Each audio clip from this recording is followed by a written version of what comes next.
Hello guys and girls, welcome to Gregster Reviews, and today we'll be doing the most anticipated game for a long time, which is Grand Theft Auto 5. The PlayStation 3 version came out on September, I believe it was, of 2013, and we were led to believe we was going to have a short wait and we'd be getting on PC. Well, we're now in April 2015, so not quite a short wait, but is the wait worth it? Let's watch this review and we'll decide from there. You can see from the options there's plenty to choose from, plenty of things to fiddle with. There's PCSS for NVIDIA cards and the AMD equivalent, which off the top of my head I can't remember what it's called, apologies for that. But for the purpose of this review I shall be running with everything maxed out except ×4 MSAA on the actual game and on the shadows. It's quite a resource hog, and running a single Titan X at 1440p with everything else maxed out, performance can be a little bit questionable at times. Thankfully I've got the G-Sync monitor, which keeps everything nice and smooth in the low frames, and the transitions from high to low frames, which doesn't really happen that much if I'm honest. It generally sits between 60 and 40 frames depending on where you are. Up in the clouds, up in the heavy grassland, it's quite demanding. It can drop down to 28-29 frames per second with 8 times MSAA on, so that's not really advisable, and let's be fair, nobody wants to play around the 30 frames per second, otherwise we'd be on console. But truth be told, with ×4 MSAA it's fantastic. As you can see, jaw-dropping visuals, absolutely jaw-dropping.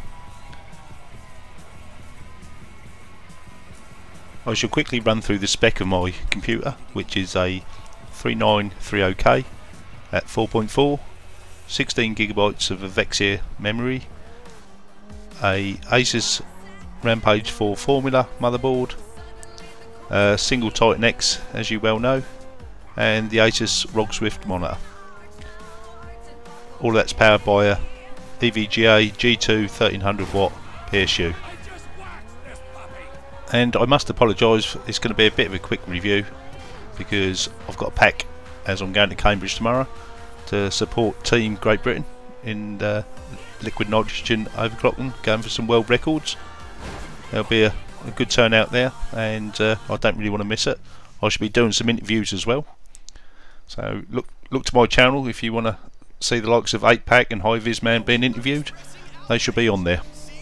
Anyway, back to the review, and we'll carry on with this. Right, first things first is frame rates. As you can see visually it's absolutely stunning, but the frames not that high. I'm not surprised, to be honest. When you've got a game looking this good, it's going to take some power, it's going to take some grunt. Rockstar have done a very good job, I think. Very impressed with how the game just looks. I never played it on PlayStation 3 sadly, so I can't really compare, but for those guys who have, you lose a bit of quality obviously going on YouTube, but you can get a gist of how it compares to the two. There's lots of different styles to the game. You can spend your time in story mode, which is what you're watching here, or there's the online mode, which a lot of people enjoy more so. For me, I'm more of a solo player, so I spend most of the time playing in solo. But for the sake of doing an honest and unbiased review, I've spent a bit of time online. I'm now level 10, I think. Yeah, 10, I think. But anyway, it's actually quite good fun online. I've played the deathmatch style, like Battlefield and things like that, and yeah, not really my cup of tea. I'm not very good. I much prefer the racing, which is generally what I try and stick to. You'll see some of that coming up soon, and I think the game pretty much caters for everyone. You can do what you like basically. You can just drive around doing nothing and enjoy the game, or you can get stuck into the action. It's entirely your choice. There's no limit really. It's a very big expansive world, and the game is huge, especially at 60 GB anyway. I did think, is it really worth doing a review? Because anyone who knows games knows Grand Theft Auto, and I'm pretty sure everyone's already bought it who's wanted the game. Nobody's going to wait for a review. They know what to get, and they know what they're getting. So yeah, I did and ah, but I love the game so much, I thought let's put a review together, just for those who may be unsure. As you can see, online here is a bit of fun. There's 16 other cars in this race, and I'll get a bit of a battering. Good job I didn't pay for that car. There's aircraft racing as well. This was a bit of a strange one. It's the first time I've done racing in these sort of aircraft, and it was just a case of trying not to bash into anyone and you might finish first. There was not really much skill involved. You'll see a few smashing into each other, try and get out of the way of the debris and crack on. But that was quite a dull race, to be fair.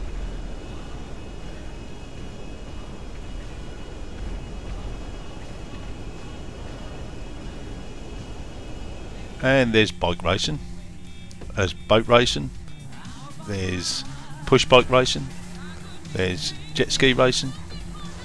So many different variants of racing. Same with the shooting. You do all different kind of heists and things like that, where you team up and go and rob stores, and you can play your team against another team. It's just so much to do. I can't see me getting bored of this for a long time anyway, even though I'm not really an online player.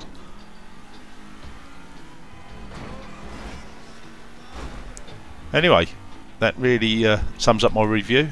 For me, it's a 10 out of 10 game. There's no messing about here. It's fantastic. Well worth the wait, the 2 years and 2 months. And yeah, if you haven't got it, get it. Thanks for watching.